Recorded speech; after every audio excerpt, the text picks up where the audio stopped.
বলি যে পুরো গোজামিল দেওয়া একটা শিক্ষা ব্যবস্থার এমন একটা অবস্থায় আমরা আছি, এই জায়গায় একটা নতুন ইনিশিয়েটিভ কিভাবে এটাকে আপনারা অ্যাচিভ করতে চান? ধন্যবাদ আপনাকে। আমি দুইজন আলোচকের কথা শুনলাম। আসলে ওনারা যেভাবে বলেছে বা যেটা বলেছে এটা তো আসলে বাস্তব।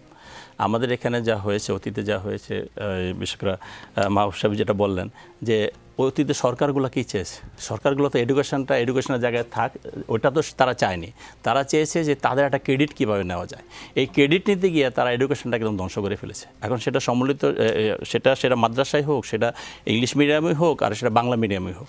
তা ওরা যেমন তৎকালীন ফেসিবাদী প্রধানমন্ত্রী নিজে সংসদে নিজে বলেছে এই সমস্ত কথাগুলো, যে না আমাদের ছেলেমেয়েরা লেখাপড়া করতেছে, পাশ করলেই হয়েছে, বা তাদের কি জানলো শিখলো সেই ব্যাপারে তাদের কিছু জানার নাই। এখন ধরেন একটা এডুকেশনকে গত 17 বছরে যেই জায়গায় নিয়ে গিয়েছে, আপনি যে কথাটা বললেন লাস্ট, যে এই জায়গা থেকে আমাদের ব্যাক করতে অনেক টাইম লাগবে, আমাদের সম্মিলিত একটা প্রচেষ্টা লাগবে। সম্মিলিত শিক্ষা ব্যবস্থা যেমন আমরা সবাই মিলে যেমন সম্মিলিত শিক্ষা ব্যবস্থা তিনটাকে আপনি সমন্বয় করতেছেন, এবং সম্মিলিত প্রচেষ্টাটা লাগবে। এখানে আমরা একা করব বা বিরোধী দল একা করব ওরকম কিছু না। আমরা নিশ্চয়ই যে জিনিসটা অনেক আমাদের মূলত হলো, আমরা ছোটোবেলা থেকে পড়ে আসছিলাম শিক্ষাই জাতির মেরুদণ্ড।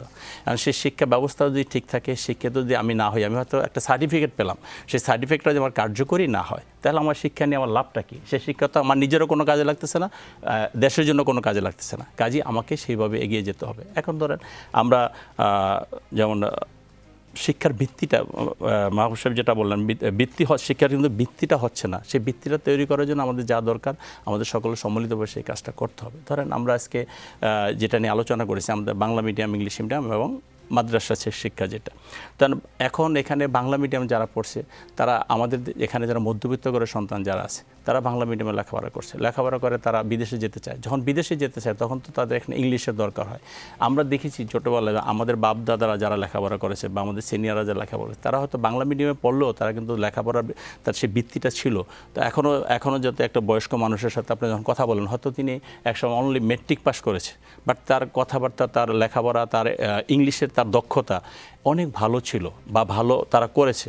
এবং ঢাকা বিশ্ববিদ্যালয়ে এখন যারা লেখাপড়া করতেছে, আমি ঢাকা বিশ্ববিদ্যালয়ের কথা বলি, যেটা যেটা পাবলিক ইউনিভার্সিটি, আগে কিন্তু যখন অ্যাডমিশন টেস্ট হইতো, স্যার যেটা বলছে যে বাহিরের স্টুডেন্টরা কিন্তু বেশি এখানে চান্স পেত। আমার যেটা ধারণা, আমি যদি ভুল না করি, যে বাইরে বলতে ঢাকা সিটির বাইরে, আউট অফ কান্ট্রি, জেলা, তো জেলাগুলোর ছেলেমেয়েরা কিন্তু সেখানে বেশি চান্স পেত। এবং এখানে আমি নিজেও যখন পরীক্ষা দিয়েছি ঢাকা বিশ্ববিদ্যালয়ে, তখনও দেখেছি যে এক একটা মার্কিং সামান্য 0.25-এর জন্য বা 0.10-এর জন্য একজন ছাত্র অনেক দূরে চলে যায়, সে আর ভর্তি হতে পারে না।